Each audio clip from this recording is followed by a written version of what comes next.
So hopefully we won't have the big flashing, but if it does, I might not be able to tell, so someone let me know. So my name's Em. I'm part-time at the Bennett, part-time at London School of Hygiene, Tropical Medicine.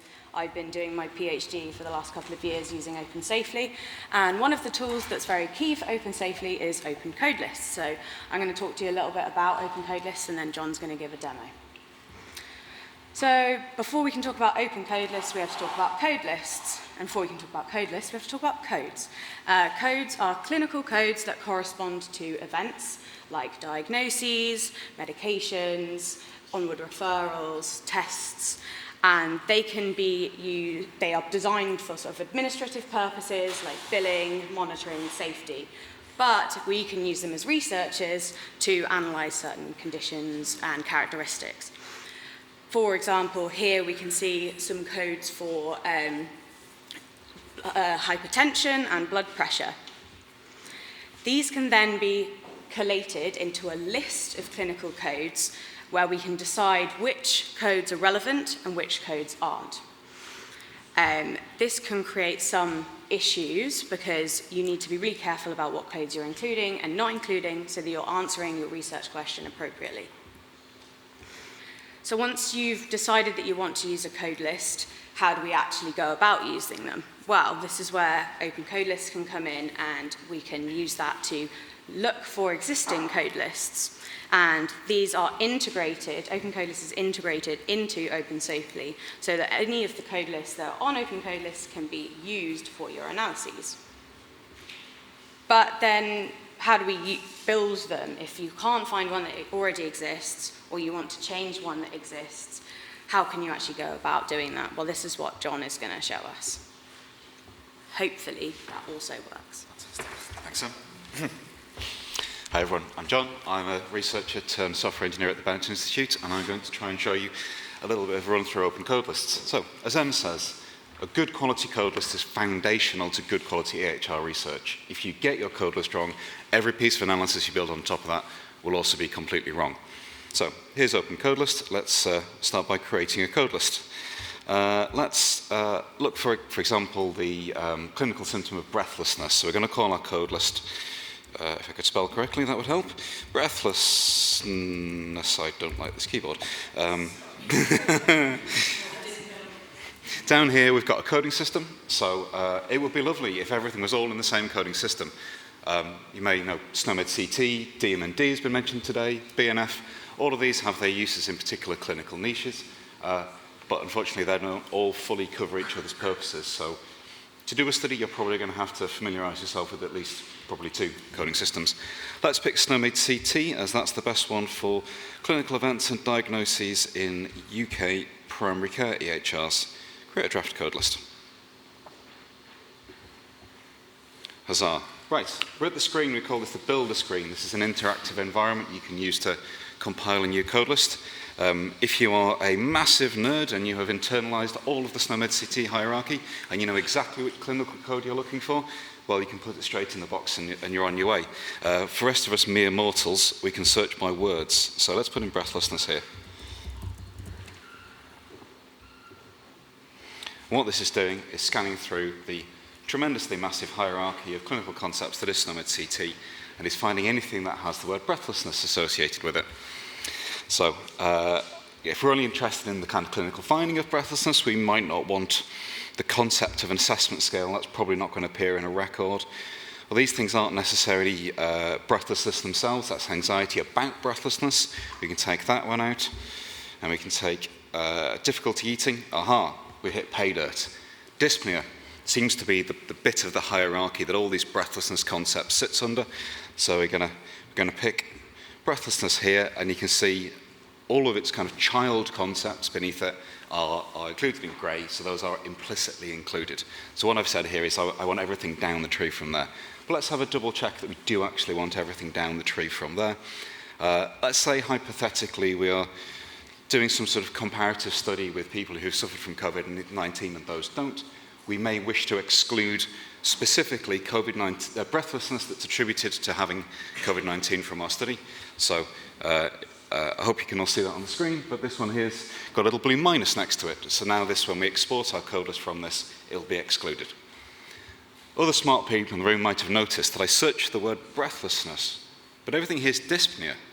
How does it know that breathlessness means dyspnea? Well, luckily for us, within the kind of the wonderfully rich hierarchy of SNOMED CT, there are synonyms. So I can look at more info for this this dyspnea code, and we can see here are a bunch of synonyms that this concept might also be known by. Great. So if you've got breathlessness, we've got all the dyspneas. Maybe not. That's assuming a perfect world where all the data are perfect. What I would recommend you do in this case is very clearly here, dyspnea is a synonym of interest. Well, I know I can spell that correctly. Let's spell it the American way. And before I do this, we can just see up here, we've matched 158 concepts for breathlessness. If I now search for dyspnea and I still get 158 concepts, the data in the back are perfect. All the synonyms are married up. Let's have a look. Show all. 188 concepts. Brilliant. We found some missing things, and we can see here if we scroll down, scroll down. On examination, dyspnea. That might have been a really important code that's really commonly used in EHRs that we're doing missing from our study. So our estimation of how common breathlessness is within our population of interest would be massively underestimating it. That's making it from scratch. I think I touched earlier that, of course, in many cases there are pre-existing code lists that you could use, that somebody who's done the hard work for you. I think one of the examples was something to do with fractures. Let's have a look for some fracture code lists.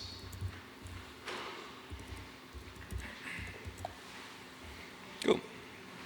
And we can see here that there are different coding systems in play. I'm not sure how to make this bigger, but there's one at the top here, SNOMED CT. We've got an ICD-10 here, which is made by our colleagues at the University of Bristol, some of whom are in the room. So ICD-10 is just another way of classifying diseases that's often used in secondary care data. If we scroll down a bit more, we've got CTV3, which is a kind of the older cousin of SNOMED CT. But yeah, let's jump into, I don't know, fracture risk assessments here from the Open Safely group. And whoever's compiled this has done a really good job, because at the description at the top, we've got a really nice, concise description of what this is all about. You know, does this thing called fracture risk assessments really match what I'm interested in? They've got the methodology. We can see a nice discussion link to a GitHub thing. Andrew and Arena, well done. Excellent. Great metadata. Thank you very much. We can see what searches they searched for, how many results, etc., and a nice kind of help, I don't understand macOS. Great. So, but what if this wasn't quite perfectly what we wanted? Or what if maybe in the back end this has been, the SNOMED CT hierarchy has been updated? This might not capture the latest concepts. Well, we can take a copy of it. We can clone it into our own account. And now, where previously it said Open Safely in the author box, it now says mPrestige. Sorry for messing up your account. I'll try not to publish it. Great. So let's just have a quick thing down here. Full list. Is that what I'm after? No, let's just go straight to making a new version. So what this will do is run all of those searches and all those selection criteria of inclusion and exclusion against the latest release of SNOMED CT. And if there's anything new that's been added, it'll come up as what's called unresolved concepts. So this is something that it doesn't know, it can't work out what you wanted, because this didn't exist when this was compiled. So fantastic. I don't know enough about fracture risk assessments, but let's have it. Let's have wearable bone health vibration therapy units in our list. Fantastic, we're good to go. We might have missed out on some newer clinical events that were coded with this new concept, and in just a matter of clicks, we've managed to update it. Or equally, if I wanted to add in, let's say I'm not interested in fracs or Q-fracture, I can start mucking around with this, adding in new search terms to build a new one. How are we doing for time? The other thing I'd just very quickly like to show is the BNF and the DMD have been talked about an awful lot the past couple of days. So the DMD is fantastic. It's how all prescriptions in primary care EHRs in the UK are coded. But it doesn't have that higher level conceptual data. So if I'm looking for short-acting beta agonists or a particular type of antibiotic, I, as a person compiling a code list using DMD, need to know the compounds, products, VTMs of interest that fit within that category. BNF, on the other hand, has that higher level categorization. So let's make a BNF code list. I don't know, pick an antibiotic, amoxicillin, and down here we can choose pseudo-BNF. The difference between real BNF and pseudo-BNF is not important right now, but speak to Brian McKenna. I'm sure he can bend your ear about that. And I'm just going to type in amoxicillin. And great, fantastic. So let's have the amoxicillins, but let's get rid of the augmentins. We're not interested in them, and save that for review. Bang. Just like before, we've got ourselves a code list.